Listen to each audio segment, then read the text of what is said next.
Right, all right, all right, all right. I think we're live. Boom, boom, boom, boom, boom. Let's just double check this real quick. See where we're at, right? Oh. Go view my channel. Uh-oh, what is this? Right, all right. Right. Yeah, you guys, I was falling asleep the other night. Not that anyone was watching. But I was having a narcoleptic moment, just going down for the count. You gotta watch out when you're up all night. Decide to start streaming in the morning for the cats on the East Coast. Sometimes you get them, sometimes you don't. Either way, you're falling asleep. So that one only lasted about 3 hours. Hang tight. There's this section where it's kind of like hashtags, but a little bit different for streaming. I gotta go in here real quick and do it on the YouTube side of things. Otherwise, we're not going to get any traction other than my 111 subscribers. We don't want that. We want a whole bunch of people to chit chat with, don't we? Okay. You guys aren't just here for me, you're here for each other. Let's see. Content. Oh shit, I'm up to 112 current subscribers. Very nice, nicely done. Gained a subscriber in the past day. All right. Hang with me. I gotta do this, man. Come on. There we go. Computer. Let's go in here and go to details. Okay. And show more. Playlist. Live streams. Done. Pay promotion. Not yet. Altered content. I'm not that good with AI. Tags. It's kind of like a hashtag, a little bit different. All right. So what are we going to be talking about today? We're going to finish up with the stuff in Japan that I was talking about. Asia. So we're getting into some Seahawks reactions for those who are interested in that. Good old football. Gotta love this time of year. We get a lot of football. All right. Seahawks. What else are we going to be looking at? Oh, we got some Andrew Tate to respond to. It's going to look fun. Got a funny one about attraction standards in the 60s. That'll be fun. Elon Musk is going off these days. Always a good laugh. The Republican Party seems to be having at it, going after one another. We're just going to watch them kind of bicker a bit. Give our 2 cents. What do we got here? Ooh. LA looters. Not so much the Lakers these days. Just a bunch of organized robbery. Somalia. Minnesota. We gotta figure out what's going on with that neck of the woods. Jeez, guys, it's falling apart. Anyways, little tidbit about ambition, how to stick to your goals. It's just interesting to me. Apuka Nakua.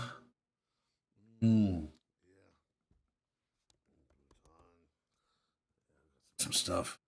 It's going to make you guys have fun, a little bit of giggles. Knights of the Old Republic. Knights of the Old Republic. We're going to cover that. It's going to be interesting. I'm glad that they're coming out with the new remakes before we have to wait until 2030 for the new game.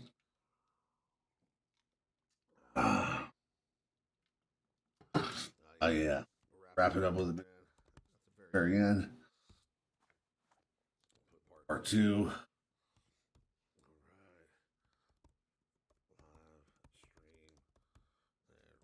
Reactions. Boom. Never aired on television in the United States. So of course, you can remix it for.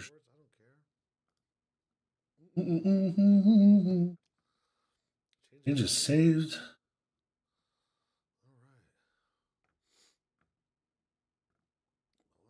Let's get back to this over here.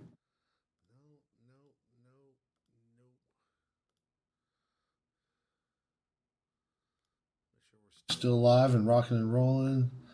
We are. Let's get back to this over here. Okay, cool. All right. You can see what I see. All right, we're going to go over here. We're going to finish up Homie at the Small Brain Pod. He's just talking about why Tokyo sucks ass. And I sped it up a little bit because he's a slow talker at times, especially in this video. So he doesn't seem too happy with Tokyo. Tokyo is a madhouse.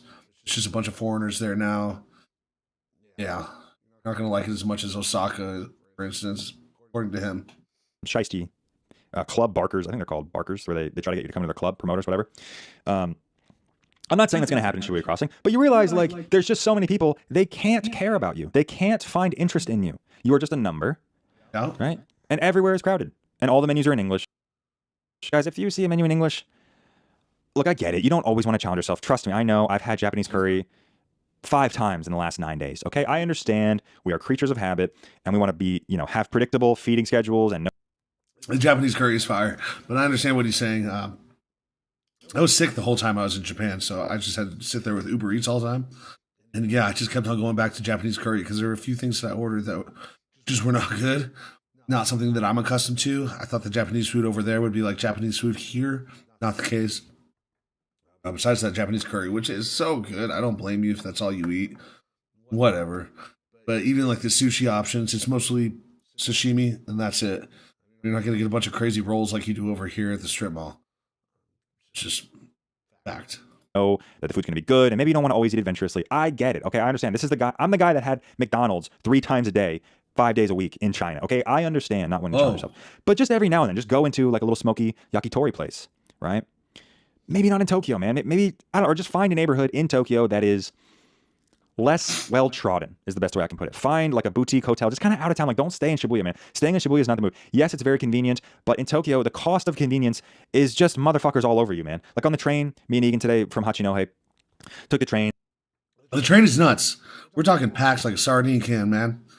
Like, I understand that, the train schedule isn't as often as people would want it to be, but good Lord, I haven't seen it like that before. Anywhere I've been, I don't think. It's packed. You're shoulder to shoulder. You're lucky to find a seat. And then if you're one of those guys like me who's going to give up your seat for somebody else just because they're a woman, whatever, like they're not going to take it half the time. I don't know. It's just kind of weird. Unless they're really old, they'll take the seat. But I don't know. You just like maneuvering around just to give up that seat. It's really wild. Standing there, got people smushed up against you. It doesn't matter. You're getting intimate. And, we started kind of far out, like in Saitama. Took the Shinkansen to Saitama. And again, train stations have no English in them, okay? They might have English on menus at restaurants, sure, like whatever, online. It's really hard for the computer system to translate everything into English. I don't know why. But, good Lord, the train system, they're not there to help you. You got to find somebody who speaks English or do your research ahead of time, learn a bit of Japanese. But even then, I don't understand how that could be easy either. You got to get far into that learning to be able to read stuff about trains and train schedules and stuff like that. Train from Saitama to Shibuya.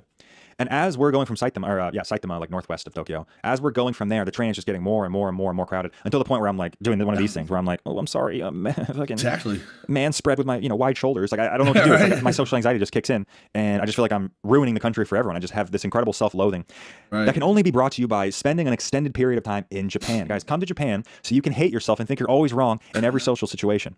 All right? Maybe you are. Like, that's what I realized traveling around. It's like, oh, geez, I really don't understand these other cultures, and there should be things that translate humanity, but apparently not. I don't know if I'm promoting social anxiety, but I sure as hell have it, and especially in Tokyo. It is debilitating, man. I want to die in Shibuya Station. I want to strap a bomb to myself and blow up Shinjuku Station. Japanese government, I'm not going to do this. This is for comedic purposes, okay? I'm just playing around, but I don't like it. It's just not for me. So, again, if you must come to Tokyo, do it, I guess. But again, guys, like if you're going to Japan for 12, 13 days, don't go to 5 cities, man. Don't go to Osaka 2 days, Tokyo 2 days. Like, pick your fucking battles, man. You don't have to see it. Pick a city, stay there. You can go to Osaka for 6 days, go to Tokyo for 6 days, right? Again, I'm not promoting Tokyo, but I'm for sure not promoting this like incredibly fast-paced travel, huge. Right? I don't know, man. What the fuck do I know? I mean, the more I travel, the more I realize the less I know. So I really, who the fuck am I to even say? But I just, Tokyo is it's in all the rap songs. It's in, the culture. Everybody talks about it. It's in the cultural zeitgeist in the West. We're obsessed with Tokyo. It's this glamorous place. And I just don't get it, man. Like the regular Japanese salary, man. It's like this car culture that just like, I don't know. I didn't really see that many cool cars. Coolest cars were the Ubers and taxis.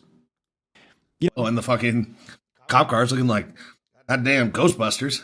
No, you'll see it on the train when you come here. Aside from all the sightseeing and drinking and clubbing you'll do when you come here, those little moments on the train, you see the salary man just hanging out on his flip phone, just like fucking looking at tits or whatever, like reading manga. Like that's the Japanese experience. It's not like a glamorous place. I mean, I guess Shibuya, we saw some Rolls Royces and we saw some folks doing some strange like Lamborghini signs all over the ground saying street choreography. I don't know. That's the only way I can put it. Like this guy was like driving down the street, revving his engine. The cop would come up and like yell at him, and then he would kind of go off and then like slowly creep, and then the cop would creep behind. It was like a weird kind of like feng shui tai chi dance that they were doing. It wasn't a high speed chase, but it was like I have no idea what's going on.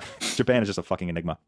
It is. But again, guys, those moments that you bring home with you are not going to be those peak experiences of, oh, we did Shibuya Crossing. We did this. Oh, look at my Instagram reel of us doing Shibuya Crossing. First of all, don't say you're doing it, okay? It's never done. Yeah. It's never accomplished. It's never fucking checked off. Right. It's not how you should view life. You should view life as a collection of unique experiences that you're, cataloging for when you're old and you can't walk anymore and you have this amazing library of memories. That's what it's for. It's not for like, oh, we did this. Look at my fucking reel, right? It's for those small moments on the train where you see the old Japanese lady kind of, creep on board slowly with a little walker, and then you see like a Japanese man give up his seat for her, and you're like, oh wow, what a considerate society. Or you see everyone waiting at the crosswalk, right? It's these moments that you're going to take with you. These are the special nuggets of life that make travel special. It's not Shibuya Crossing. Okay, I spoiler alert. It's not. That's not it. That's not it. It's cool to show your friends. Maybe put it in a scrapbook, right, for the memes. But again, I just don't think that's what it is. You go to Japan for those small moments. Me and Egan today were on the train yesterday from Tokyo to Hachinohe. So it's 3 hours, give or take, on the train. And, it's getting really rural, right? And it was actually so rural, they didn't take our Suica card. We had to get a physical, little ticket. Oh, so we get the ticket to the train, whatever the fuck, the conductor or whoever the fuck, I don't know, station master, I'm not sure. We hop on the train, and, in Shinjuku or like the Chuo line in Tokyo, those lines of those trains have, I don't know, 10, 15, 16 cars, right? Going all at once, right? It's a collection of more than 10 trains at least. But here it was 2. Hachinohe was 2, dog. It was 2, and it had a kerosene engine, I think, or it's like some kind of oil that was burning, diesel, I'm not sure. Oh. But it was a very rustic, and it's like those moments where like, wow, I didn't know this was here. Wow, I've been in Japan plenty of times, and stuff like that still surprises me. See, that's the thing. I want to like get out there and see like real Japan, or Hokkaido. Just get out there where things are a little quieter. Just to play Pokemon Go out there and catch the special Japanese character names. You know what I mean. Why I keep coming back. It's not for these like amazing Instagrammable moments. It's for these like quirky, like, oh wow, I didn't know that. Like that's so interesting. Or like you have a conversation with somebody, it's like, oh yeah, my mom's half Filipino and my dad's Japanese, and oh yeah, we go to mass every Sunday in Japan. I'm like, holy shit, like this is there's just a whole collection of experiences to be had here, and it's just a shame being in Tokyo, seeing all these mindless drones just doing what Instagram told them to do. Right? Anytime you see a restaurant in Japan on Google rated like 4.8, 4.9, do not go. It's all tourist reviews. They cater to tourists. It's going to be kitschy. It's going to be overpriced. It's not going to be that good. You want to go somewhere. This is a travel hack. You want to go somewhere with like between 3.2 to like 4.2 at the most 4.2 stars. Because anything above that's going to have the white person inflation rate. The Japanese are very harsh, very critical of their restaurants. Daisuke, the guy who worked at his ramen shop, I think he had like a 3.9, and that was like astonishingly good. So anything above that, just be very, very cautious. But you go on Google Maps and all these restaurants, fucking, oh, amazing, best food I've ever had. I want that real shit, man. It's the most annoying thing when you're just running around traveling. You think you found something that's a gem, then you look it up. It's all over Instagram. Shit. Just another tourist. Here we go. And I want the real, actual critique of the restaurant. And a lot of the locals in other countries, it's like they try to get you to do all of the Instagrammable shit because they know it costs more or whatever. They just want to keep you on a certain path and then get you out of there. That's facts. Japanese people are so savage. I saw reviews for restaurants that were actually glowing. They're like, actually, this is amazing food. It's great. And it was a little far out of the way. The interior could be nicer. 2 stars. Right? And again, that's starting with the premise of this food is delicious. I love this place. I would come back. 2 stars. That's how savage they are. Okay. So stay away from all these fucking places. 5 stars. It's don't be fooled. Don't be fooled is what I'm getting at. And don't be fooled into coming to Tokyo and feeling like you have to have a canned generic experience. If you want that, if you want to do it, but don't feel the pressure from Instagram or me or from anybody to have any kind of, you have your experience, all right? That's why you travel. That's why you come to Japan. Look, if you're here for 10, 11, 12 days, you have limited time. You have to choose wisely, right? So don't just take my word for it. Don't fucking follow whoever the fuck big titty Instagram girl going to Shibuya Crossing because you think you'll be cool like her, because you won't be. You're going to be fucking lame going to Shibuya Crossing. Dude, I was in a taxi the other day, and we just got caught by the red light at Shibuya Crossing, right? So we're at the front of the line. And I just see the madness unfold. I see, everybody with their selfie sticks getting ready. The light turns green. They all go, right? It's just this weird, like, what are you even filming, really? Like, what is this? Like, you're all tourists. This isn't like a special Japanese experience by any means. Like, you're all filming something that somebody's already filmed that you've already watched. That's strange. I'd say more than half of the people are tourists. And by the way, the light turns red for the brain dead fucks to stop walking across the sidewalk or the crosswalk, and they continue doing it. And there's jaywalkers everywhere. So they've come all this way to Japan to have a Japanese experience, and then don't even interact with Japanese people, and then are not even obeying the rules of Japan. Right. I think this is why foreigners are getting such a bad rap in Japan right now, is because they don't want to follow the rules. They're loud. They don't want to learn any of the culture. You know, it's just, I think I'm becoming a racist against my own kind, against the foreigners in Japan. You know, the Southeast Asians, they're good, humble people. They come here to learn. They come here to make money, right? And Japanese, you know, the government, the people, the society, they need workers to come in and you know, kind of fill those gaps in the workforce that are happening from the, you know, aging society. But us, the whites, what the fuck are we contributing other than money? Right? Literally, what are we? Nothing. I mean, I guess you could say I'm like promoting some kind of alternative travel in Japan to like get outside the city. I guess that's like a, you know, possibly a net positive. But the Japanese already promote themselves well enough, though. Right? You know, before I was a YouTuber, I was still just a mindless fuck here. I was just like getting hammered, you know, passing out on the curb. Just didn't bother to learn the culture or the language for a long time. Actually, I was adamant when I came here to not learn it. I was like, I don't need it. I'll figure it out.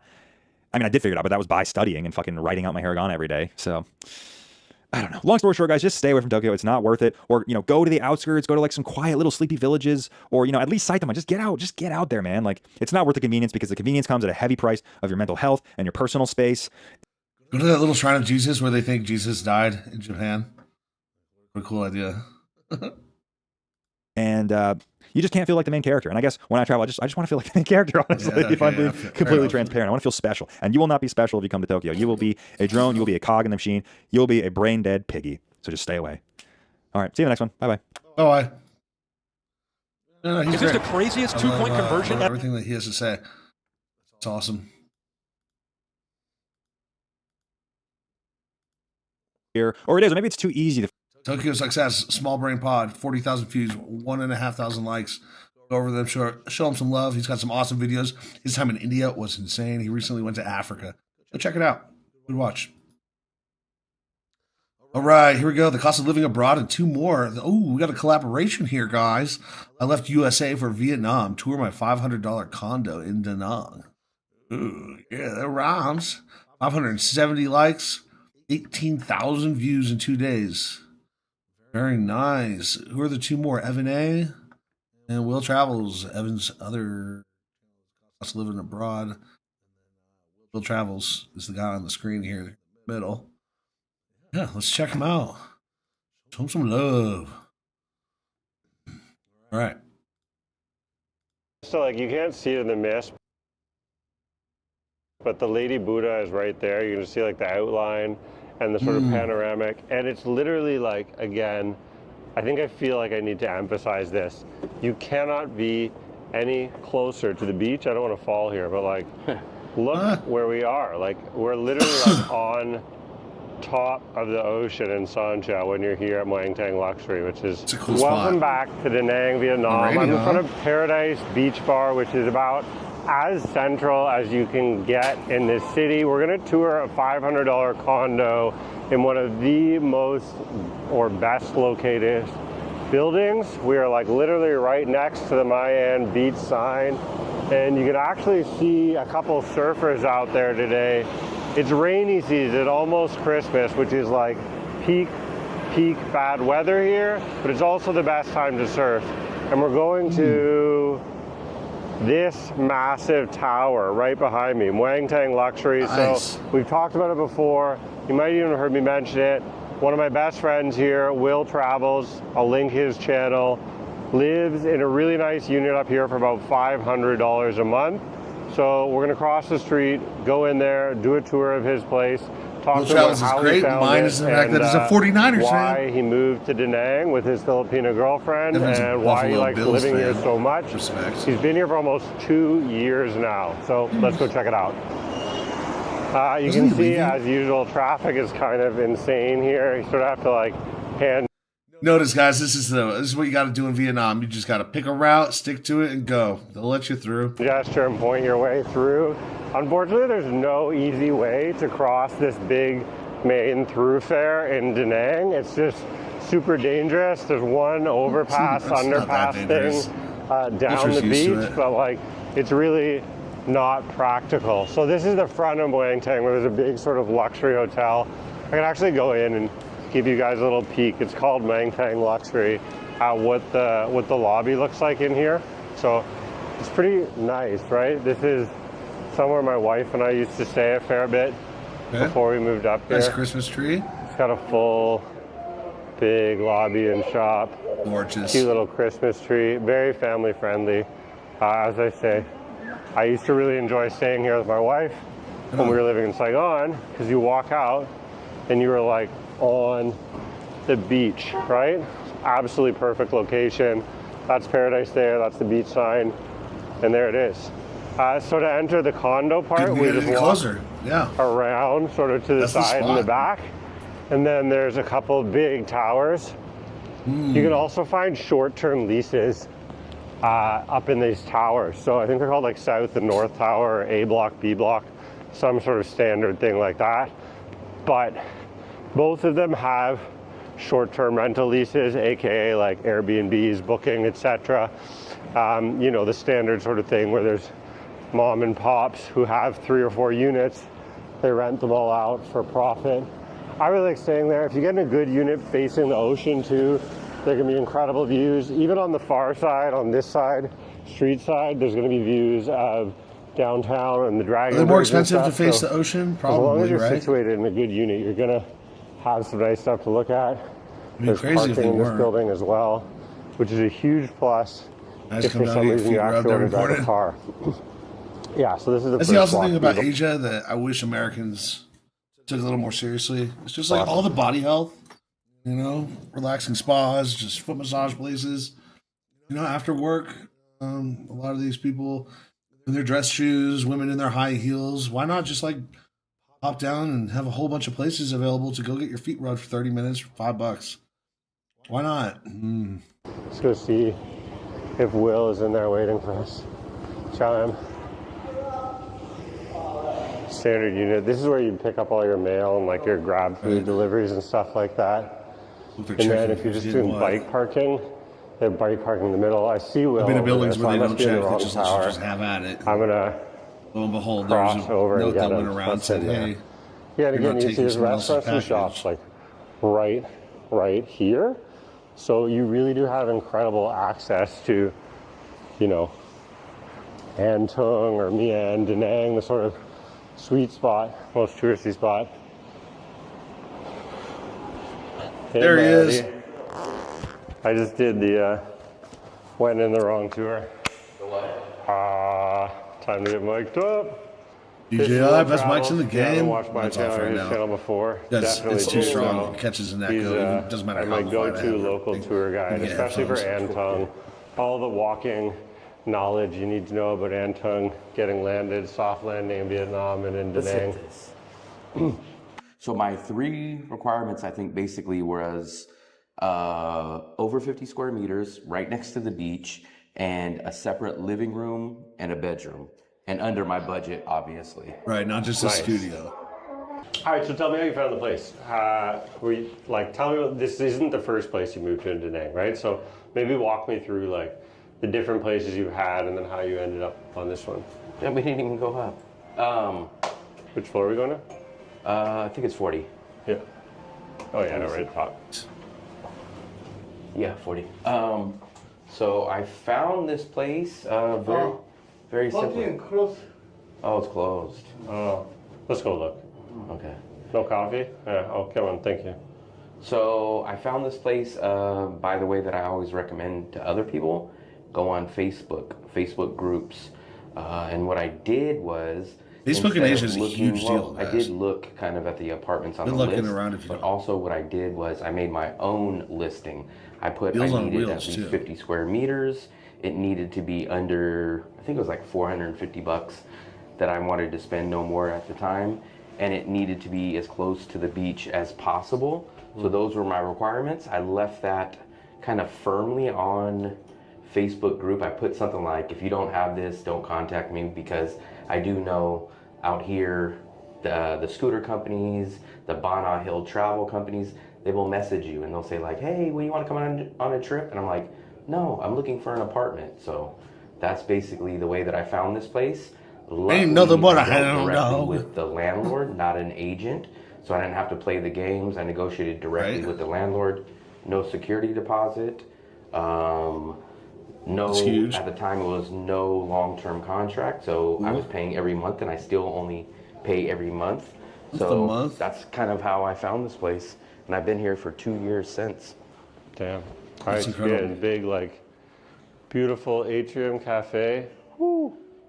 Let's see if the door's open. We can actually get a view out there. Yeah, it's a very nice place. You're gonna be able to see all the way to the beach. Oh, it's and huge, Marble Mountain, yeah. right? Great place Yeah, to it come in depends on there, which just side you're kick on. it. Because this side Do is some Marble work. Mountain side, Nice view. and then the other side will be the Dragon Bridge on this side. So the Marble Mountain would be this side. Give me a point by the beach. We'll give a thumbnail. Point? Oh, there you Yeah. Like this, or should I be? Oh, I mean, it's pretty incredible view, man. go. Nice. Look at this place, though. see, look, this is my roof. Okay, so that's the roof where your unit is right there. This is like, I mean, it's freaking beautiful, man. Yeah. So, Ozen. Facebook Marketplace, you made a post. There's the Marble Mountains, There's too, the Marble Mountains in the over there. mist. Yep. Gorgeous when it's all And cloudy. what were the wrongs? Like, when your first place is here, what were the problems that you're like, okay, fuck this. I'm not going to move into a place that has this, this, and this. So actually, I got pretty lucky because every single place that I ever stayed at was in that building, just on different floors. Oh, So Oh, I shit. ended up kind of figuring out what I like because, like I mentioned, I stayed I wonder how often they moved him around if he's going to get. at different places, but I stayed on different sides. So I stayed on the Marble Mountain side, which is my least favorite. My third favorite, I guess, would be the beach side. And I mentioned the problem with the beach side is it looks great in the daytime, but at nighttime, there's no lights down here, so you don't see the beach. And I'm usually out during the day, so you never really get to see Good the point. beach. And you usually pay for a premium for the beach. So my Yeah, that's second what I thought. favorite will be this side. I'll show you right here, because when you're on this side, you get half of the beach to this side, and then you get the Dragon Bridge to that side. So the Dragon Bridge is over on the left side over here, and this is my second favorite view. And then ultimately, Right. where I'm at now is the all city view, which is the river, the Dragon Bridge, the amusement park that they shut down. But Oh, that's cool, that's my though. favorite side. Yeah, because when it's all lit up at night, it looks awesome. wow, man, it is pretty spectacular up here. Like, I'm just sort of blown away by the vista. Like, you can't see it in the mist, but the Lady Buddha is right there. You can just see like the outline and the sort of panoramic, and it's literally like, again, I think I feel like I need to emphasize this. You cannot be any closer to the beach. I don't want to fall here, but like, look where we are. Like, we're literally like on top of the ocean in Sancha when you're here at Muangtang Luxury, which is pretty crazy, man. So this is it. How long now in this unit you've been here? I have been in the unit that we're about to look at in just a minute for 2 years. But my overall time at that building is probably closer to like 2.5 years because I stayed at a few other places in there until I found that one.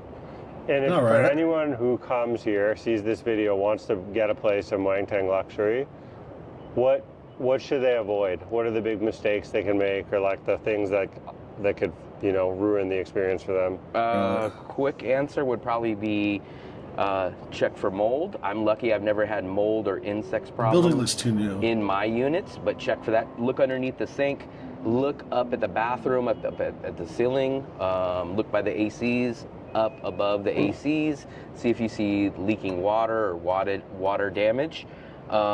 Make sure you get the view that you want, and make sure you don't overspend. I'm a budget guy. Don't overspend, in my opinion.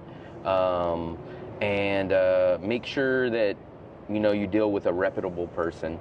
Don't have too many scams here, but make sure you go look at the place in person, no matter how good the pictures look, because anybody will tell you it was probably pictures that were taken at the beginning when the building first opened. Right. That couch might be different, that wall might be painted on, so check it out in person. Amazing advice from Will Travels. And Go check it out okay, first. Before Yeah, that's a rule that you want to follow anywhere you're moving. Don't just like sign something online and then show up and like expect it to be great. So there's always something, right? Go see it first. You get into Will's apartment. I just want to let you know, as always, you can click a link below to buy my Move to Vietnam Masterclass. It's 60 minutes. Answer all your frequently asked questions, housing, banking, dating, what visa you need, etc. to get set up for your Guys, make sure you have a source of income before you go out there. Just heads up from the eyes. first 90 to 180 days on the ground here in Vietnam. Appreciate that. Let's go check out the apartment. There we go. Hi, Fluffy. Hi. Welcome back. Good to see you. Yeah, I'm so good. I'm like excited. Also, What? this Oh console my is God. awesome. Listen to the noise. Holy shit. So this noise, this will be one of the rare downsides about this place. And it's only like once every month or every 2 months, but it literally happened today. So Like when we're playing the interview. no more perfect timing could have happened. Okay, What's so the noise? let's start with the kitchen. Let's do like a full front to back tour. Oh, you got your Niners cap. Some tea or coffee? Dude, can I just have some water? It's like drinking water. Yeah. We have some water in there, Fluff? Yeah, but actually, no, I mean, no rush to. I'm good. All right, so you got like decent storage, microwave, fridge, little setup. Yeah. It's So- actually a pretty good size. I'm gonna step back so you can see it. This is like a large-ish kitchen, right? Like there's a Yeah. island with seating. There's plenty of room. Ready? Full kitchen. Okay. So I definitely wanted a kitchen in an apartment. I didn't want the background noise, but I wanted a kitchen and I wanted to kind of relive, because back in the USA, I love cooking. Cast iron kind of sucks Yeah. out here because you have to use electric, but I do what I have to. At first, Asia, Vietnam doesn't have ovens, so this is the next best thing. Air fryer. Air fryer, so that's came in Yeah, handy. kicks butt. We got a full fridge, which I like. We got a freezer and a fridge, which is great. Barely a full It's not the fridge. little mini one, so we're happy about that. No, they don't have American Then sized we got fridges our everywhere else. kitchen Guys. cutting boards. We got all kinds of stuff. I got a rice cooker. What else do we have? Oh, we have a crock pot. Did you buy all this Nice. stuff here? I actually did buy this stuff when I was here. So the crock pot is a rare item that I had to jump on Oh for yeah. all the people that are Hell yeah. cooking Good move. fanatics. I did grab that, and I grabbed the air fryer off Facebook Marketplace. So Nice. someone was leaving, and I got a good deal. Nice. So that's our kitchen. And I got a cool little blender. I've been wanting a blender, but besides that, this is our kitchen. It's a decent size. It's Yep. big. It's like That's real it's big. at You could have least as 2, big and 3 spacious people in as the there. kitchen in my Doing what they're doing, no house. problem. Like it's a lot of these apartments. You have a couple especially people the newer cooking. Oh, builds, somebody walks and, around like, to get to Montang's the a fridge. little bit older or to the front door, construction-wise, no but problem. because of that, I feel like the layouts and the places are often nicer and more spacious. Like the newer builds have that like the kitchen's like a hallway, right? Yeah. Like at Sam Yeah, Power yeah. on his interview Yeah. with Nick. You Hallway, walk in and entryway, it's like kitchen. the entryway Pretty annoying. hallway is his kitchen. Yeah. You know, there's no island here. There's no distinction Yeah. or separation. But this That's a nice feels like big size it's cutting open area. concept. Like maybe if I walk back, we can see it. It's open concept, so it feels big, but Slash it's also eating like area. clearly a different room, and it's Stools. just way attached from I like your the ceiling, bedroom too, to how where you it's got sleep that and your little clothes. And to recessed be fair, area. this place is individually owned by different owners. So it's Right. not like a management company that like if you go downstairs, they won't know, hey, there's 6 units available. This place is available. You have to go and find the landlord yourself. Mostly on Interesting. Facebook groups and Zallo. That's and very WhatsApp, good to know. Stuff like that. Oh. So we found our But landlord again, about- like he said, no matter where you go, just jump on Facebook Marketplace. Not Marketplace, but the groups section, or wherever you're going, and you'll find plenty of expat groups, real estate groups, realtor groups. Yeah. But I can't talk today. Can I ever, though? Let's be real. 2 years ago, and we've been here at this place for 2 years. So, Nice. Let's check out the view. yep. Well, the view A lot of of the stuff on the rain. walls. But I just want to That's a dope painting stay right back there. enough too, so that we can see like the scope. That it's like this is a big place. Oh, right? you It's can a go good-sized outside? living room, a very real full-size kitchen. Well, you need your Some fake sandals grass, That's fake okay. edges. This is the selling point for me because I love that I could see the Dragon Bridge. We used to watch it every weekend because Okay, you can yeah. see the dragon spit out the flame in the water. So I love this. So I love sick. the river view. There was the amusement park over there, a lot more. Still see You it, see but the whole city, it doesn't turn the on river. anymore. Because Dang, we've man. actually stayed at every single side of this building. We stayed on that side, saw Marble Mountain. That's pretty cool. This side is the beach. You're gonna and the stay in a Dragon building? Bridge, Why not check all and the other sides? side is Save the just best the for beach last. view, which everyone kind of thinks, oh man, I want to stay on the beach side, but I didn't really Interesting. like it because there's no lights down You there gotta pay at a premium nighttime. and it's So not after fun at about night. 5 o'clock, it's Would dark. you? So at nighttime, you can't even see the beach. This is my favorite side, but don't tell too many people because they will book this side, and then all these will be gone. So that's my tip. That's a good tip, man. What's like in Fahrenheit? What's the temperature? I feel like it's even though it's like a cold, rainy day, it's like warm. For like this Oh, will be yeah. a warm day in Canada. It's been in the 70s. It's been in the 70s when it's Oh, like that's this. nice. Yeah, so like in the middle of like winter, rainy season, low season, you're getting, yes, it's moist, it's humid, but it's in the 70s, low 70s. So it's pretty comfortable weather, I'd say. Cool. Let's see. Can you show me the bedrooms? Too bad and you can't see the living space? foothills and stuff, the mountains. It's really Ooh, gorgeous. so let me show you guys. Oh, watch it. This is our spare bedroom. So mostly Spare bedroom all even? we have in here is our clothes and our bags. Nice. I brought a lot from the USA because I've been here for 2 years. So I brought almost everything that I possibly thought I could need, and a lot of stuff I don't use. This is my clothes over here, Fluffy's clothes over here, our bags. Now, what I do like about this extra room is that sometimes, like, there's been a few times where either Fluffy is sick or I'm sick, and we'll basically sleep in separate rooms so Very we cool. don't both. I always think it's important. A couple have 2 rooms available or 2 different houses. You don't have to live right on top of each other. Have your own space, at least a space you can retreat to. If you're having issues, just need to calm down, or if you're sick like that, just quarantine each other and be there to assist, but keep your space. It's important. Get each other sick. I work online. Obviously, I edit and do YouTube videos and stuff like that. She works online too. So we have plenty of separate space. Yeah, this is a Nice. full, I didn't realize, this is a full second bedroom. Like, this is a 2-bedroom apartment. This is like, and you could either do this as like a full office setup, Yeah.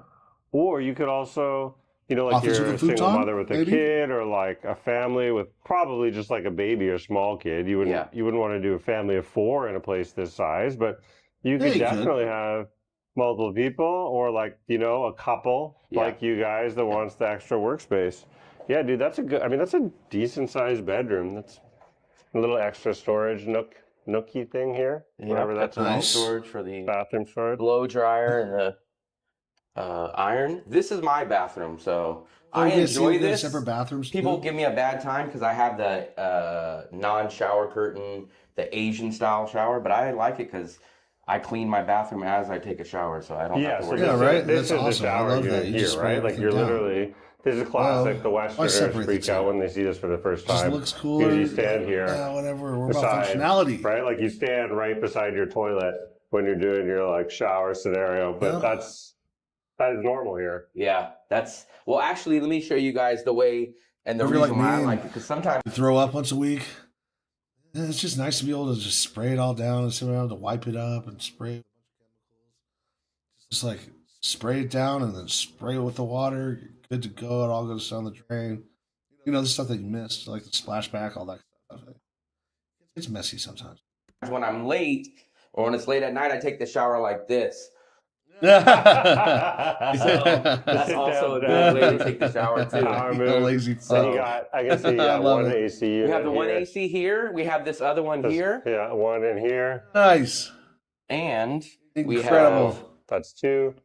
the third one, which is in our main bedroom right here. So this is the third one. Nice. So it's not Yeah. right above the Plus, bed. so that's good. In this Good 50 Lord. square meter place, you got 3 AC units. I would say actually this place is about 67 square meters. Yeah. So it's 67. The great thing about having three ACs, we Yep. don't use them. This is practically the only one that we use pretty much full time. We never turn this off. But I negotiated with my landlord, electricity included in the rent. So no matter how much or Nice how little we move. use, I have it all included on my whole bill. So everything is included when I pay rent. That's a pro move. If you can negotiate So- that, I don't definitely think do many that. people are Will, getting that you're a now, though. genius. Yeah, full. Oh, and sweet. You got a little love this desk guy. He's office smart. set up right here, and a kind of like peekaboo window. Oh yeah, into let me show you guys this. On- This on- is- bathroom What? peekaboo That's window? actually kind of Look at that. cool. So you could go stand in there and we could wave to each other. Good right? morning, And- honey. And full view. Oh yeah, the same thing, the full view. the full view. That's Dragon Bridge right there. I Oh. mean, iconic Da Nang. A view of the Dragon Bridge.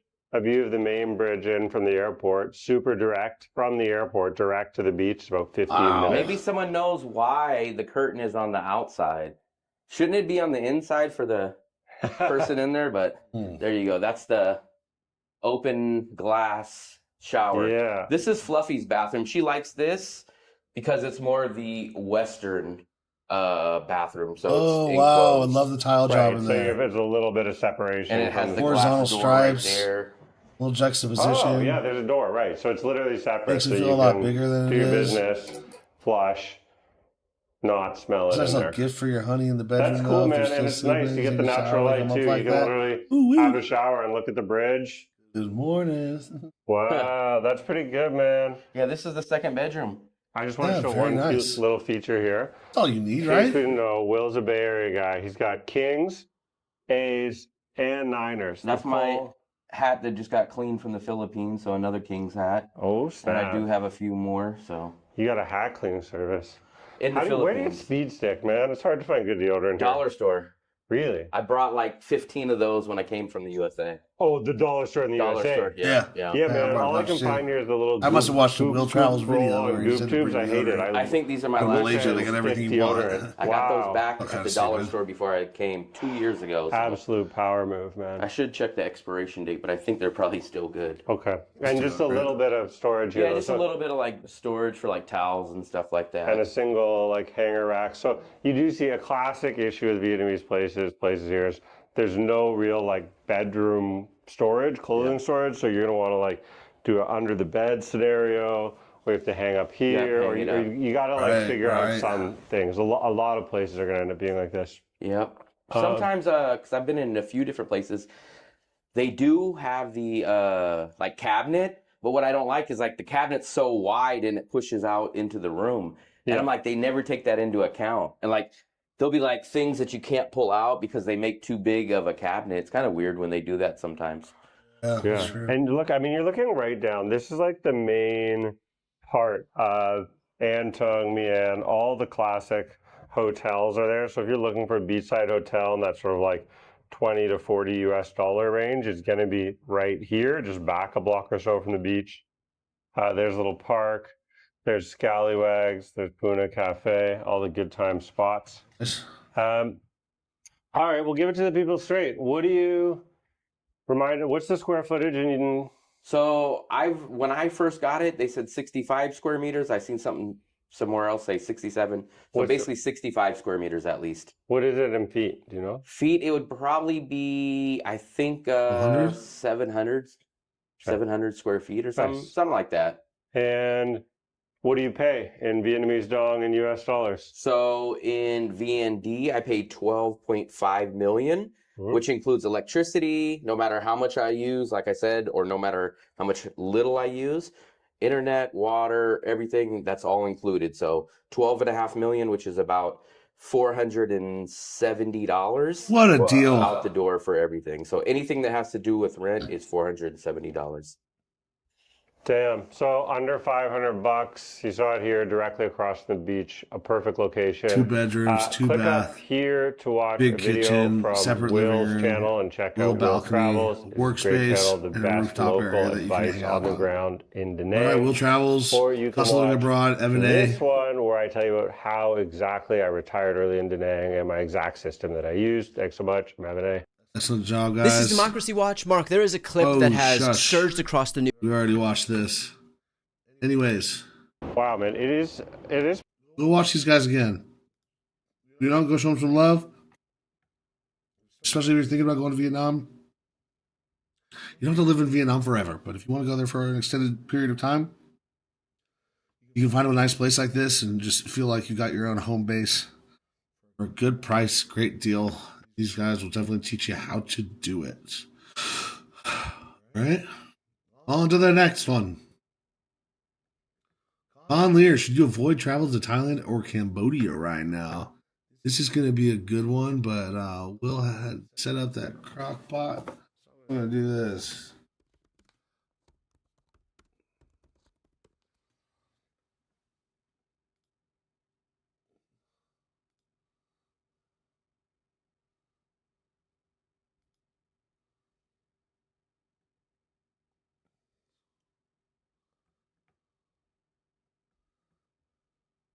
What's going on with the internet?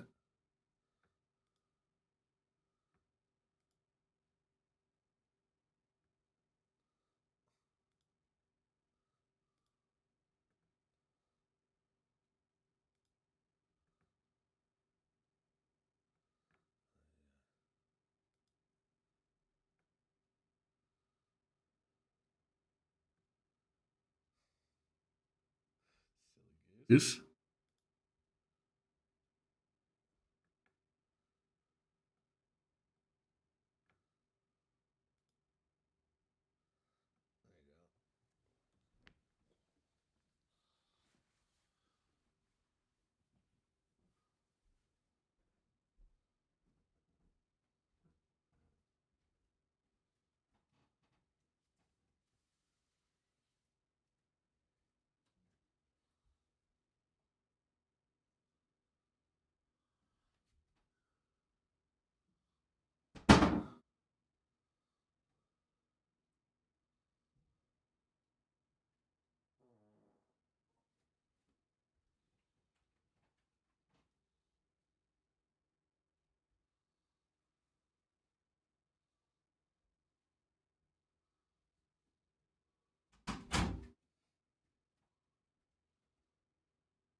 Fajita.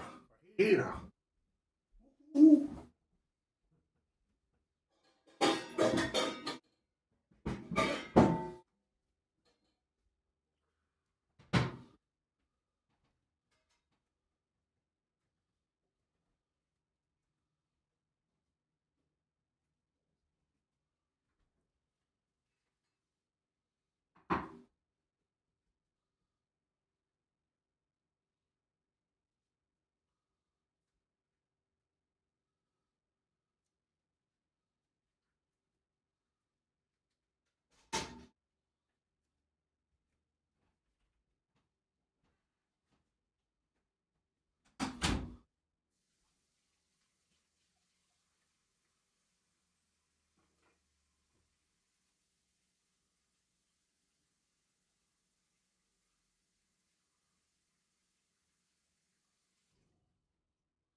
Right.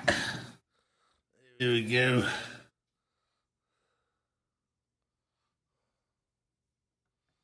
Welcome back. Not gonna watch that. Should you avoid travel to Thailand and Cambodia right now? Check it out by Con Lear. Attaboy. Let's make sure that we are not. We want 1080 premium. Come on now. Gotta fucking pay for that now. Okay, quality 720. It's impossible to turn on Sky News these days without seeing headlines like border escalations, shots fired, temple destroyed, millions of people evacuated. So naturally, people are messaging me saying, is it safe to travel to Thailand and Cambodia right now? So let's break it down. What's actually going on? Should you cancel your trip? And is there a real danger to tourists or people living here? We have the answer right here. Is it safe to travel to Cambodia and Thailand right now? Yes. There you go. Video over. First things first. All done there. Let's move on. See you guys next time. Peace. It's a very unfortunate situation. I don't think any normal person likes seeing conflict. Locals, tourists, I don't think He's most around the governments want to world. see this. And I certainly don't. Especially at a time where these two countries are crucial to the tourism scene in Asia. Not only that, but come on, Cambodian people are the nicest in the world, and they're so sweet, and they're so innocent, and they're just not meant to be taken advantage of like this. The Thai aggressors, what are you doing? Come on now. Obviously, Thailand was the king of tourism, the bully king like of you have been travel for thousands of destinations. years. But Cambodia has been really picking up recently. So you don't want to see it at all. It's a step in the wrong direction. Absolutely. It affects real people. People live at the border, so they have to leave. It's a very tough situation.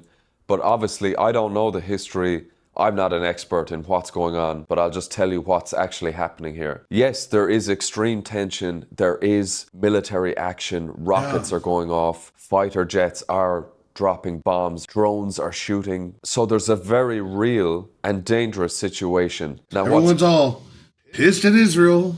Get pissed at Thailand, motherfuckers. Come on now. Are you kidding me? They're out there just indiscriminately dropping bombs on people, some of the nicest people in the world, some of the most innocent people in the world. And they're out there starting a war over what? A border dispute? You want some more of those temples on your side? Come on now. Grow up. Move on. good for most of us is it's isolated. They have a red Sorry your wife died, king. Remember, when you're in Thailand, do not talk about the king. When you're outside of Thailand, that guy's a loser. What are you doing? zone along the border. And the truth of the matter is, if you stay away from this zone, you should be absolutely fine. The Yes, you'll be fighting fine is not for now. happening in Bangkok. It's not happening in Siem Reap. It's not happening in any tourist-heavy area. Most places you want to go won't have any issue. To be honest, you would have to go looking to put yourself in the middle of it, really, like some of the Sky News reporters. If you stay away from the border, you should be absolutely fine. There's no way You really will be you're going to absolutely wander fine. in. For now. But as that border starts to move and becomes malleable, it's going to become a huge problem. What are the Cambodians going to do except run? Come on now, they're a peaceful society. There's a bunch of monks that rule over there. Like, those guys are just... It saddens me that the Western world is just allowing this to happen. We need an intervention now. Somebody needs to watch over Cambodia's back. Let me go stir my meat.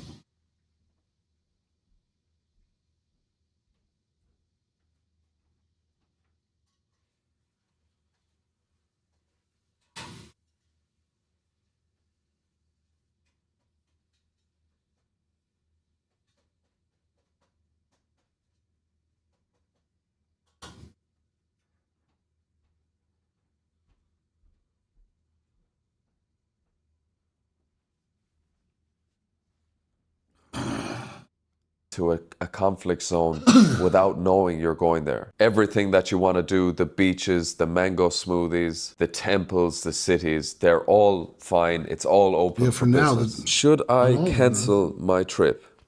No. No, absolutely not. So if the situation was really dangerous for expats or tourists, the embassies would get involved.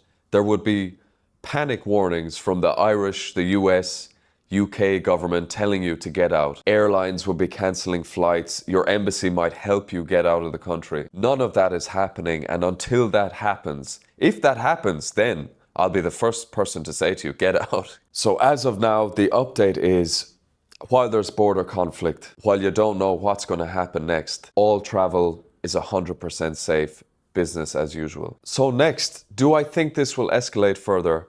Now look, I'm not an expert in political or geopolitics, in conflict, in military, in anything like that. But my opinion is anything can escalate. We're still seeing it in Europe. Do I think that this one is going to escalate into anything bigger? I really hope not, and I don't believe so. Here's why I think that. I don't believe it's in Thailand's interest to start a massive war. I really don't believe it's in Cambodia's interest. Both countries depend highly on tourism. There's extreme pressure internationally. How many times is Thailand going to have elections? What in the world? It become a police and military state. That's got to change. There's no incentive to keep this going. I don't think that their neighbors in Asia are going to allow two of the countries just go to war like it's the Middle Ages. And also the fact that this isn't just a new dispute. Of course, you see the news, you think this broke out of nowhere, but this has been going on for years. I don't fully know the history, but it's not new. The fact that it has been going on actually makes me feel safer about it. And I think it's posturing and political pressure. It's all politics. There's a lot of social media news. You'll hear people talking about it in cafes. I think it's very sad. I think it's sad for both countries, to be honest. I love Asia as a region. This really goes against what I would like to see for the bloc. I want them all to do well, because if they all do well, it'll lift the whole region up. A conflict between two of the countries just makes no sense, and I believe it's going to stop. I believe other countries will step in. Maybe the US will step in again. Maybe the US needs to step in again. Just have a presence in the area. Say, Thailand, if you want to fuck around and find out, then have at it. Because do not pick on Cambodia. Not in the state they've been in for since the Civil War. It's sad. We need to watch out for, one of these little countries that are trying their best. Just bigger countries are taking advantage of them. And Donald Trump will make the call and finish it.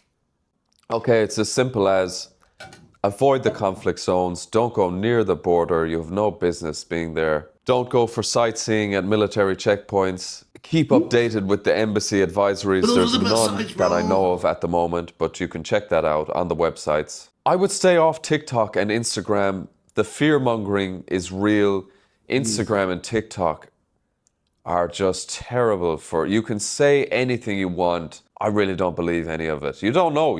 How do we know what's going on in the military between two countries?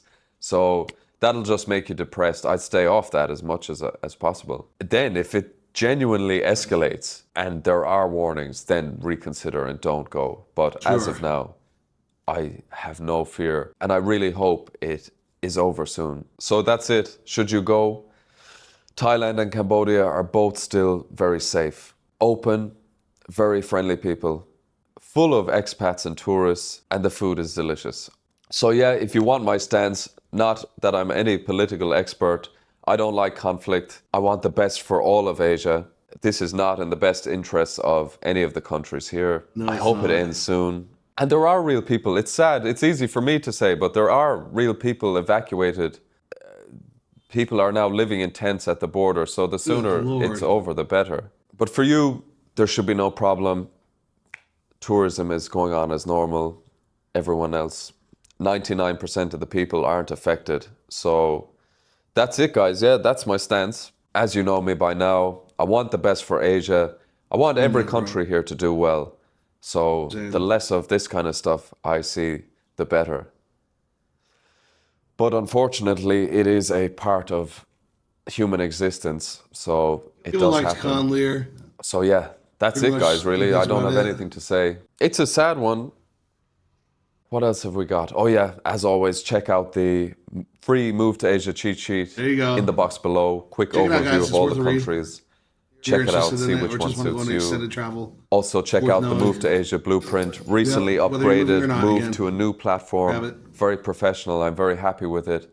Check that out. That's the full course on moving to Asia. 3 days ago, and also almost check 3,000 out views, the 150 Move likes. to Cambodia Let's show them starter some love, pack guys. in the box below. There's That's dope. it, guys. Hopefully, I can update you with some good news. Hopefully, this ends soon. It's not a good one. Don't think anyone wants to see that. But yeah, I hope, look, in the next few weeks I can make a video and say it's all over, it's done, everything's back to normal. I thought the Irish just exited. That's my hope. Is this why? And because they get caught up saying goodbye like 1,000 times? I'm leaning towards that side. Even though the world has actually never been more tense than it is now at the moment, so you never know what's going to happen. But look, if it changes, I'll let you know. And as always, like subscribe, do whatever you need to do. I need all the help I can get here. Yeah. I'll see you in the next one. Oh. Looking swole though, bro. Keep it up. All right. Very nice. All right, we got a short one here. This is the Small Brain Pod. Why you shouldn't go to Bhutan. Again, 950 views in the past 22 hours, almost to 1,000 within the day. 34 likes. We're going to hit him with that like again. But real quick, I got to go throw a few things together in my pot. So I don't have a crock pot. I got to do it on the stove and just got to watch it.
gonna be damn good sauce, guys.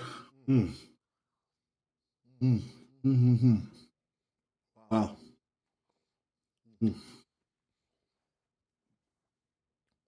Exquisite.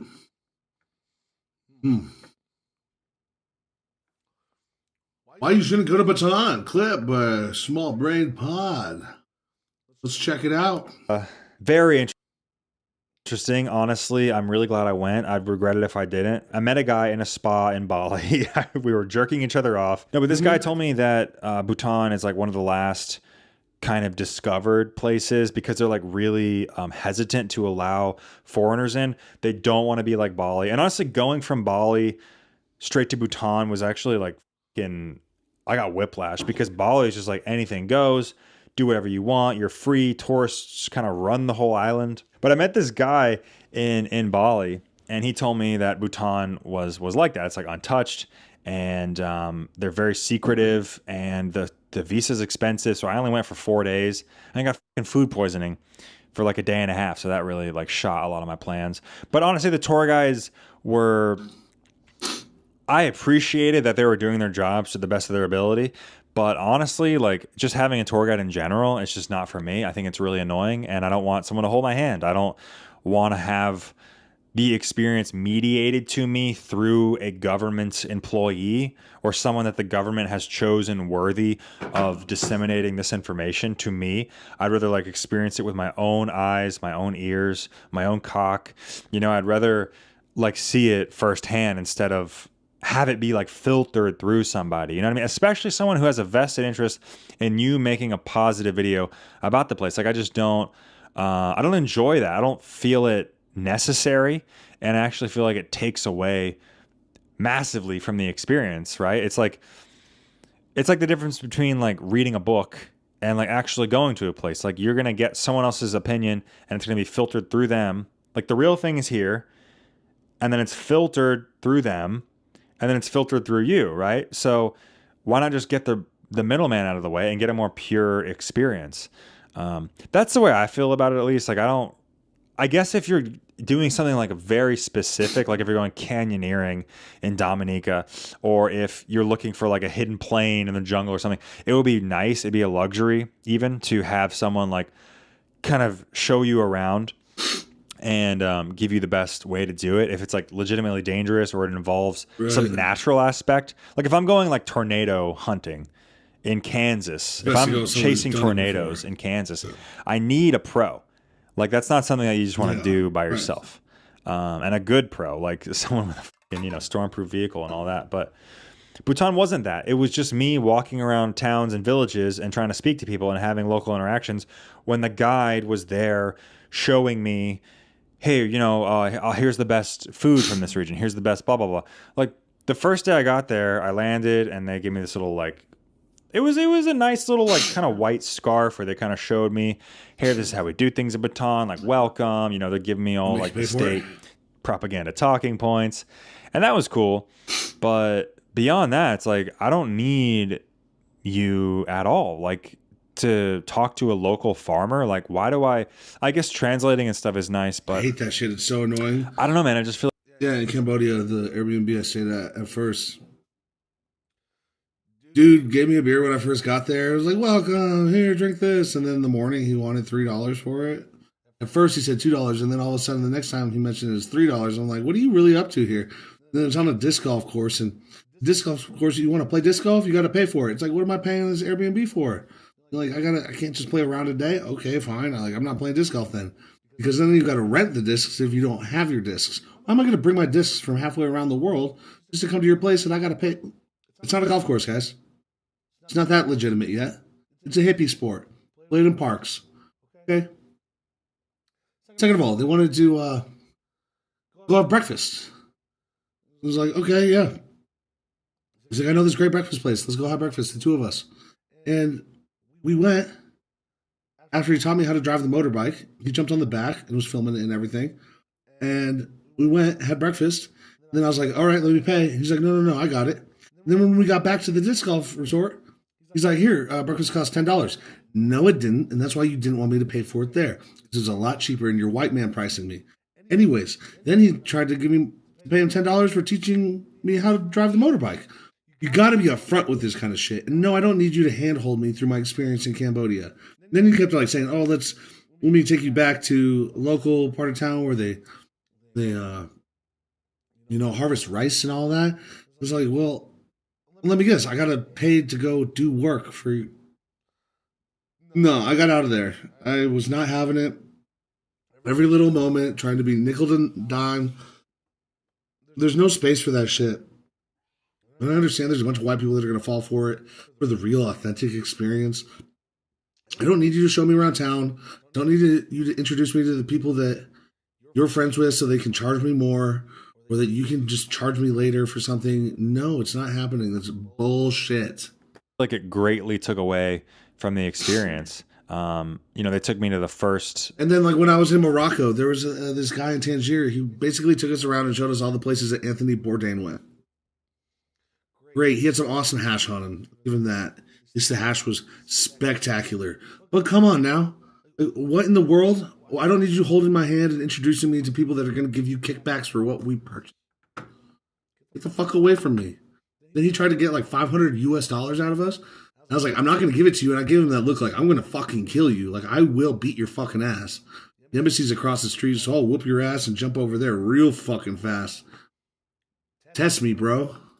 Restaurant of the day, the first day I got there, and it was like scammers. Really bougie and like, I don't know, man. I just didn't have that edge to it that I wanted. Right. It didn't have that like uniqueness that I was looking for. It just felt like a really cleaned up, buttoned up, yeah, safe, you're like a Disneyland ride. less smelly, cleaner India. You know what I'm saying? Yeah. And that's saying a lot, saying that I prefer India. But for videos, it was 1,000 times better. India is 1,000 times better. Bhutan was just, Even someone all was the just people holding that I your hand know the that whole from time. India, if you're watching, you guys know you're like, India's cool, but you all give me like the same depends on where you go attitude. And look, man, I tried to explain to him, before I got there, I was like, here's what I want to do.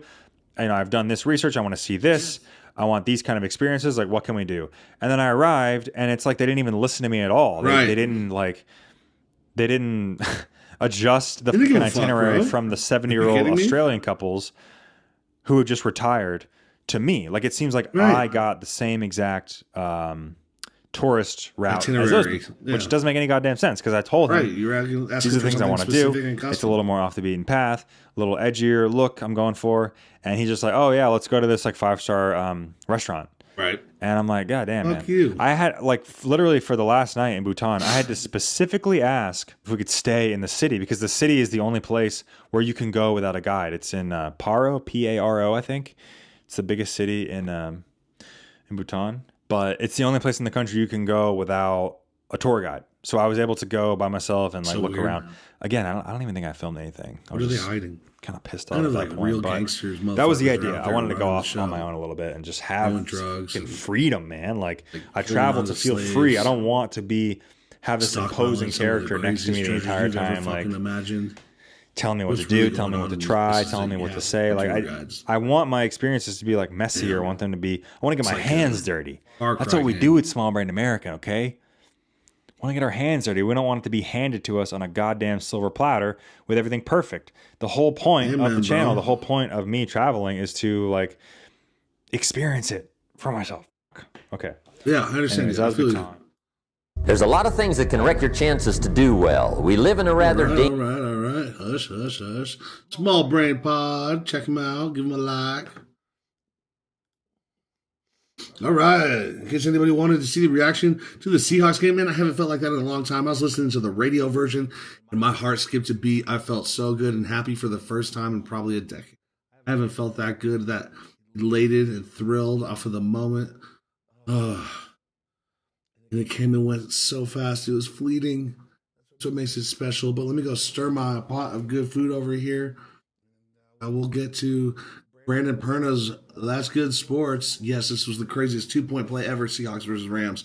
I got to see this footage.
Look at the color of that.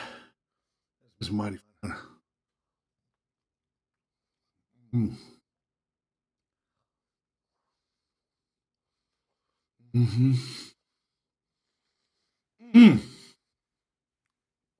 Mighty fine, spicy. Kind of more on the sloppy Joe side of things. That's good sports. Hit him with that like.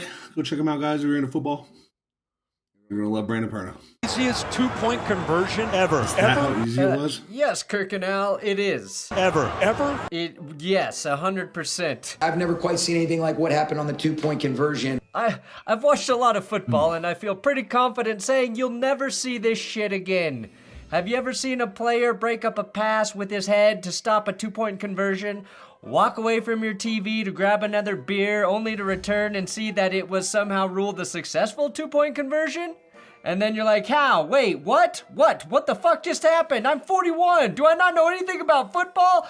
True. Am I drinking whiskey? No, this is beer. I'm not that drunk. What happened? Well, that's what happened to me. And I'm assuming happened to thousands of football fans who are watching Rams Seahawks on Thursday Night Football. So please allow me, Brandon, currently sobering up Perna, to walk you through this, to walk you through a play and situation that should serve as a reminder as to why you never, ever, ever shut off an NFL game. Okay? Never. Also, please subscribe to this channel. It's how I'm able to buy more beer. And when I say never turn off a game, I mean your team could be down 32-0 with 1 second left in the fourth quarter and some dumb, mind-boggling, incomprehensible shit will happen that has your team winning the game 33-32 with all those points scored in 1 second. That's how Denver beat the Giants in October. Now first, let's credit the Seattle Seahawks for clawing their way back into a game I thought the Rams had in the bag. When Matthew Stafford... how did he get, 225 yards? Something crazy like that? After hanging out with Aiden Ross? Ugh. Good Lord. Dropped a no-look touchdown pass to Puka Nacua. That's when I wanted to turn the game off, but I didn't because I'm not stupid. My beers learned me. I was so confident that I tweeted this nonsense about the Seahawks no longer being scary. The Rams were up 30-14, and then we all felt the need for Shaheed pull us back into the game as he housed a punt, and Seattle converted the 2-point play there. Step 1 for the comeback, complete. Step 2, watch your defense force a 3-and-out, which Seattle did. Step 3, throw a touchdown pass to tight end A.J. Barner, who shook safety Cam Kinchins out of his Costco Puma socks. Wasn't expecting we that. all got them, guys. We all wear those. That's how this game morphed from the Rams being up by 16 to watching their lead dwindle to 2 points in just minutes. Trailing 28-30 Seattle. They're obviously going to go for 2 there. Obviously. So they dial up a quick pass to the running back. Off the helmet. Could have been intercepted. Towards the ground. Should have been intercepted. But it was a backwards pass. Lined So up the ball's wide always left, live and till you that's hear that when whistle. Jared Pick it Verse up. breaks on the throw to make a heady play and hold his team to the 2-point lead. Or so we all fucking thought. The Rams tried, but could not pick off the pass, and the ball quietly rolled to the stick feet with the play, of baby. the world's best MILF wine, Zach Charbonnet. Nobody on planet Earth thought that was a live football. Not a single player, not a single coach, not a single fan in the stadium, and certainly not me. Yeah.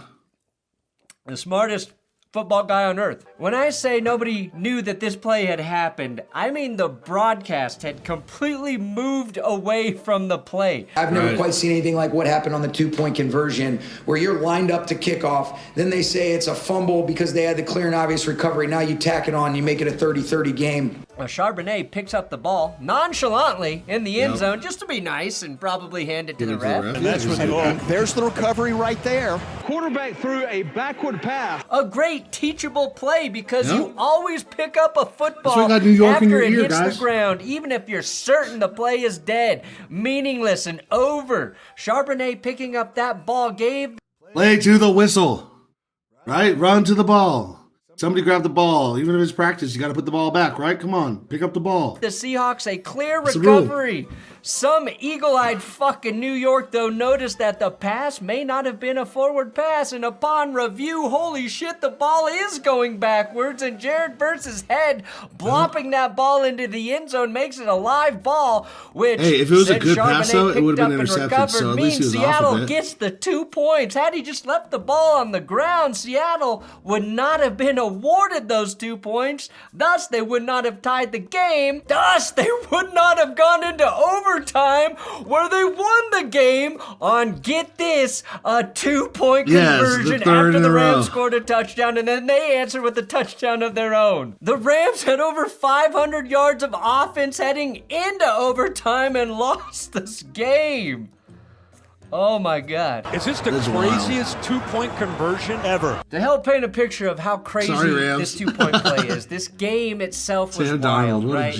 Matthew Stafford's no pass to Puka Nacua. Puka Nacua having 225 receiving yards and 2 touchdowns. The Seahawks' insane amount of turnovers. The Seahawks answering in overtime with the touchdown of their own, and then going for the win and converting the 2-point conversion to take first place in the NFC West and the NFC. None of that really compares to how unlikely the 2-point play is. All that other shit, as impressive as it is on a football field, we will see again. A lot of those things will happen numerous times over the next few years. That 2-point play, we're not going to see again. We might even see the rule get changed because of it. And in the year 2025, the only thing that made sense was the Seattle Seahawks to win that game in overtime with all of that black magic shit going their way, because Rams fans can't be too pissed though, because whoever that was should have caught the interception. It touched his hands. If you can touch the ball, you can catch the ball. Slipped right through his grasp. So, come on now. Of course, the curse wheel here on Power Rankings. Power Rankings cursed the Rams this week. Oh, did it really? The Rams? The Rams have fallen victim to the curse wheel, and we watched one of the most insane 2-point plays that you will never, ever see again in the NFL. I'm confident saying that. I'm Brandon Burnham. Thanks for watching That's Good Sports. Yeah. Please subscribe. Holy crap. He's got incredible videos all the time, guys.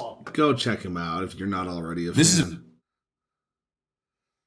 Right. Puka.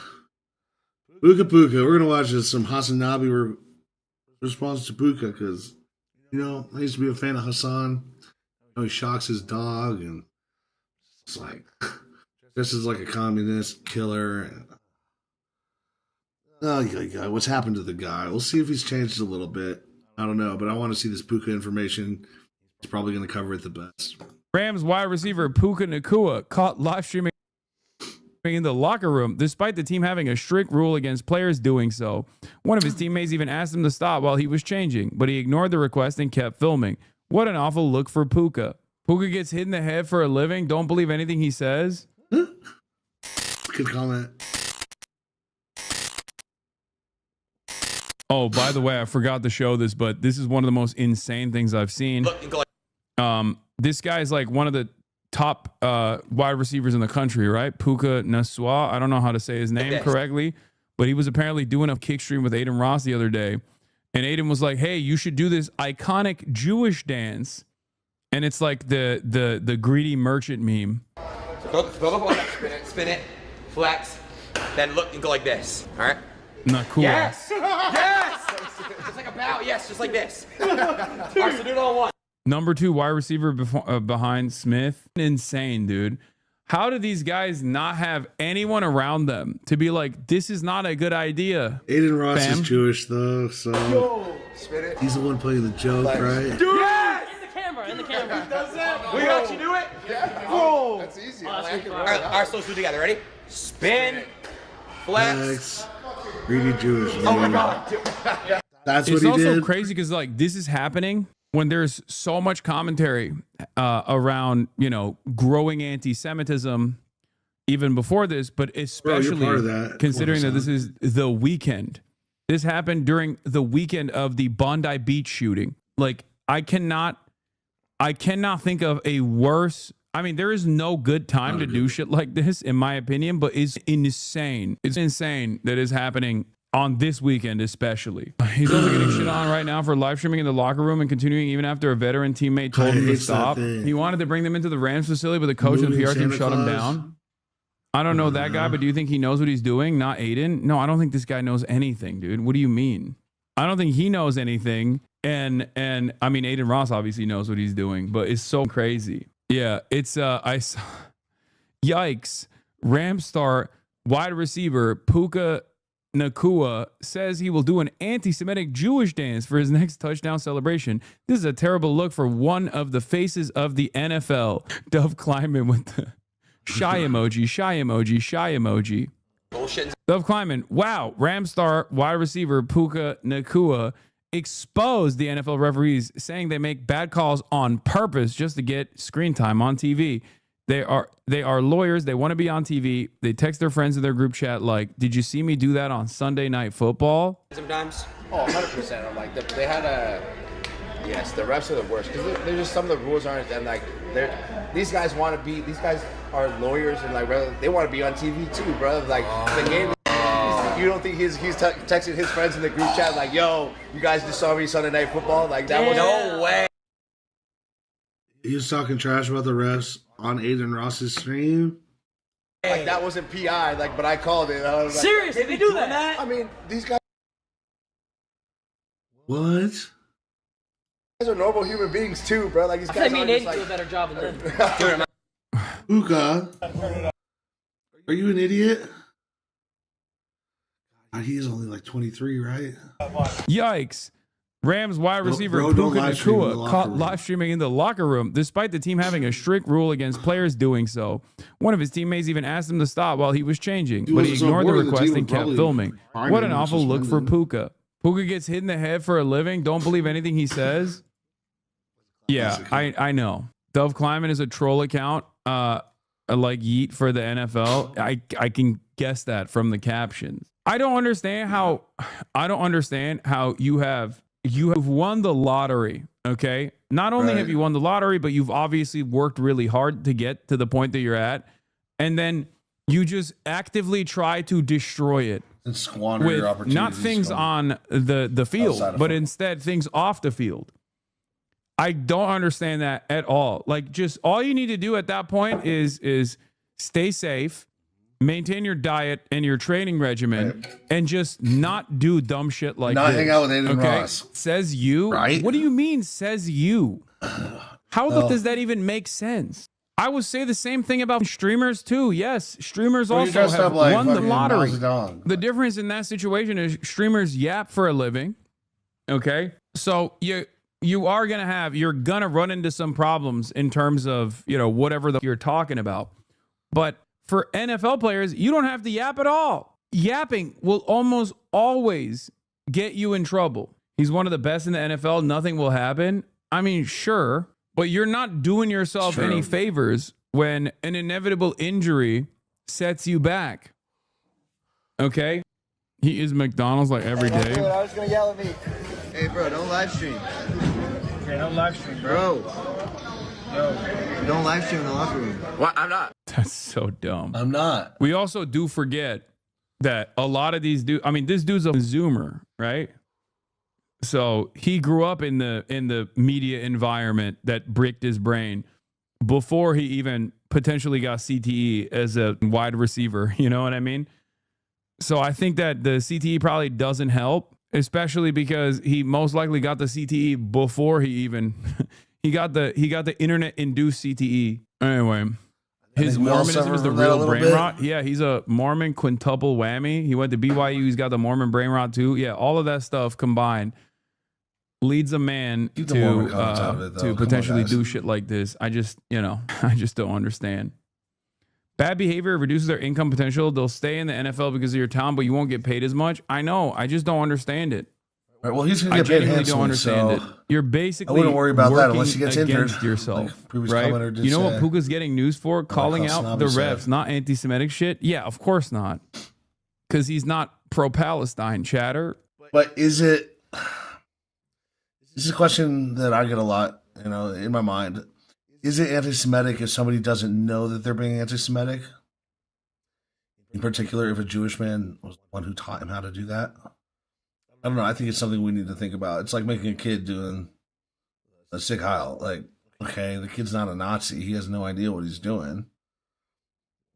It's different when Elon Musk does it in front of a crowd at the Capitol, right? I don't know. Duh. Tell me what you guys think. You mean? Yeah. Guess what would have actually invited a shit ton of media scrutiny if in that live stream at any moment did he go, I actually think Israel's really up. I hate Israel, or Israel is a dangerous entity in the region that is destabilizing this entire region, and it's really up that we have this unlimited loyalty towards Israel. Any number of those, any number of words such as that in succession would have invited a tremendous amount of scrutiny. To be fair, you probably need to know where Israel is first and foremost, but could this get him benched? I don't want to play against him in fantasy. Anyway, I don't know how this will affect your sports betting, chatters. I apologize. This is the extent of my guys, do not gamble. Interest and the extent of my knowledge on things like this. Open Presents, thank you for the 25 gifted subs for gifting the Piker Broadcasting Service. The Piker Broadcasting Service is sponsored by you, the viewers, for you, the viewers. Well, I wouldn't say subscribe to Hasanabi Archive because sounds kind of a douchebag, but he had some good points here. You can go and subscribe and like if you want to. It's up to 12,000 views in 2 days. This is not Hasanabi, by the way, so fan-made channel. It's okay. That's a little bit different. Hassan. I'm over my Hassan days. I just wanted to check this out. Did a thorough job showing me everything I need to know. All right. How long is this video? These 12 minutes. I don't think we need too many Seahawks videos, right? This is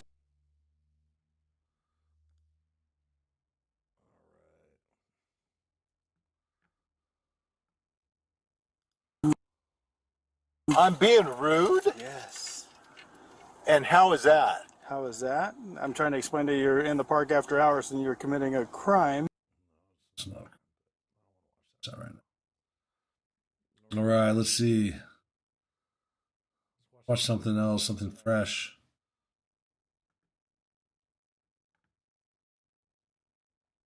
Joe Rogan, corruption in America is completely out of control. It's really fascinating that what we're experiencing is essentially 250 years after the founding fathers had already recognized these patterns of human behavior that required oversight. They required checks and balances in order to have a government that doesn't sink into tyranny. You have to have all these things in place to make sure that no one person has the power to do anything that really fucks up the apple cart. And they knew that this was and they really painstakingly structured this system of government that they thought would protect against it. Just they didn't factor into account special interest groups and the stock market and computers and firearms, powerful as bombs and bats and planes and just transportation in general. Yeah, anticipate that, but they knew the underlying human condition. They studied their history. Probably took them a lot longer than to really come to this conclusion. It'd be interesting to find out when the first meetings took place in the two. I'm gonna go stir my food though.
money, and they just didn't factor into it. It expanded exponentially into so many different factions and so many different influencing bodies that it's almost completely out of control. But essentially, they knew what could happen that has proven to be accurate, which is really kind of fascinating. It is. It is. You know, it's you got into it. it's a brilliant system, and I quote James Madison actually when I talk about oversight, because his specific verbiage is, you know, auxiliary cautions are auxiliary precautions. You know, humans. He says, men aren't angels, therefore auxiliary precautions are necessary to keep their ambitions in check, which means external oversight. Which is like he's exactly right. That's exactly what you need. He's exactly right. You know, I wonder like where this goes, because it's going in the wrong direction. From the founding fathers to today, it's going in the wrong direction.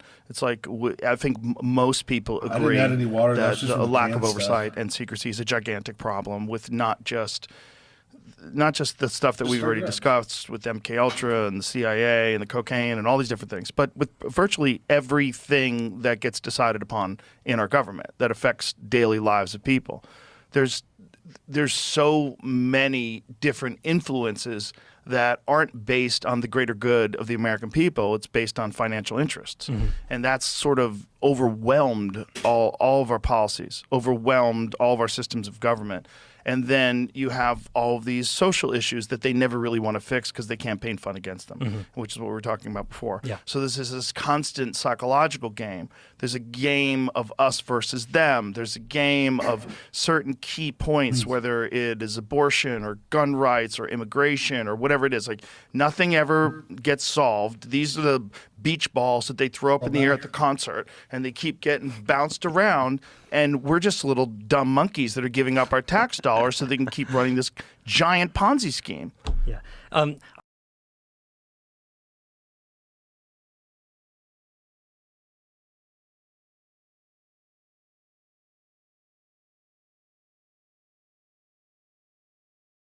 Sleep for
I will say a counterintuitive point that I think is important to also make, though, is Daniel Shore was a CBS News correspondent, and he's the guy who initially broke the story on CIA assassination attempts on foreign leaders.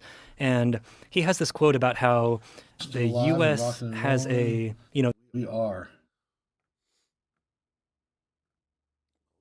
Let's get back to this over here. Okay, cool. All right.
counterintuitive point.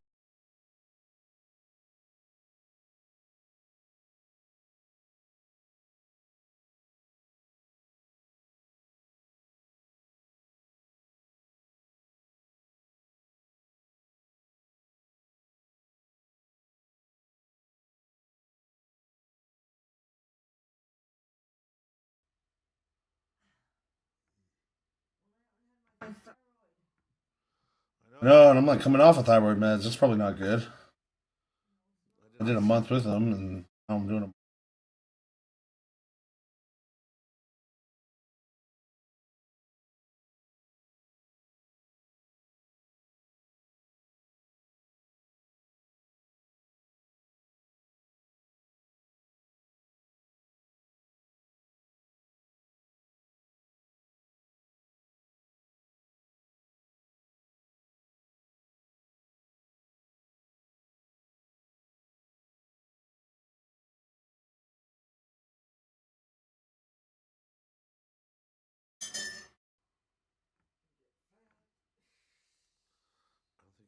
Worry about that.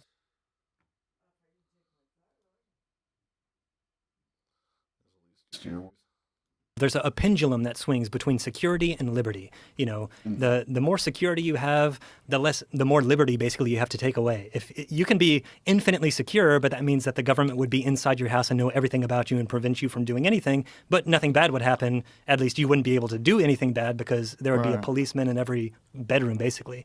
That's because. On the opposite side, you know, if the pendulum swings too far the opposite way, here, complete bro. liberty. Yeah, I've had this conversation with people 1,000 times. Great, you're on Joe Rogan doing it. It's not any different. Let's go to. There's a lot of things that can wreck your chances to.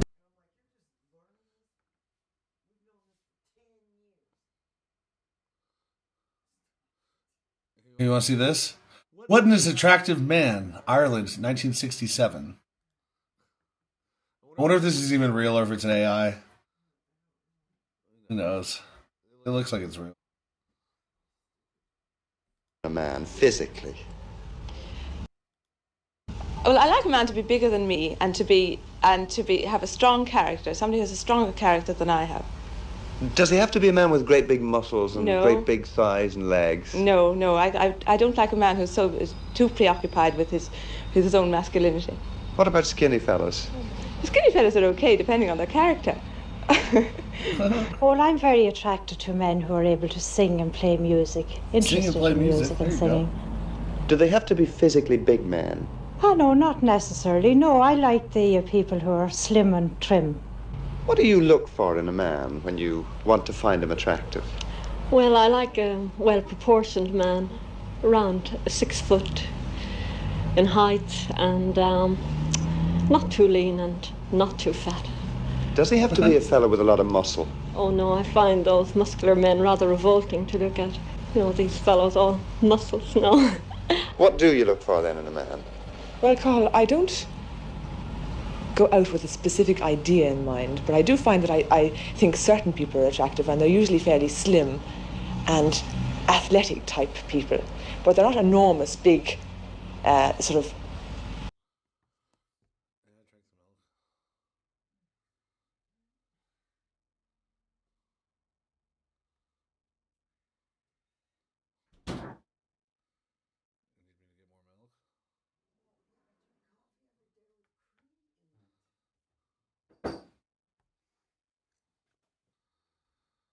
Why didn't I?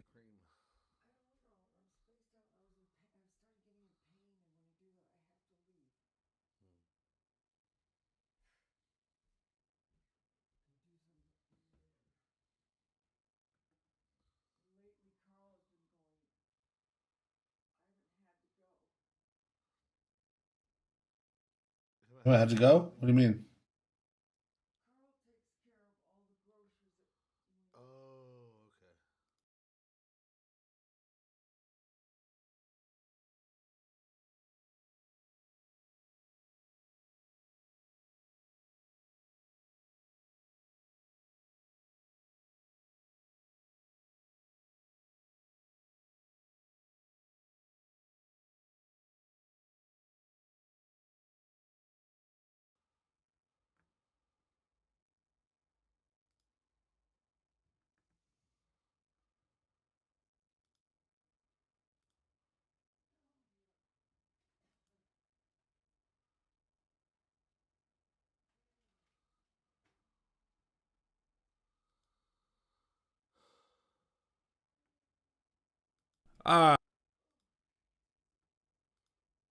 Big Star Wars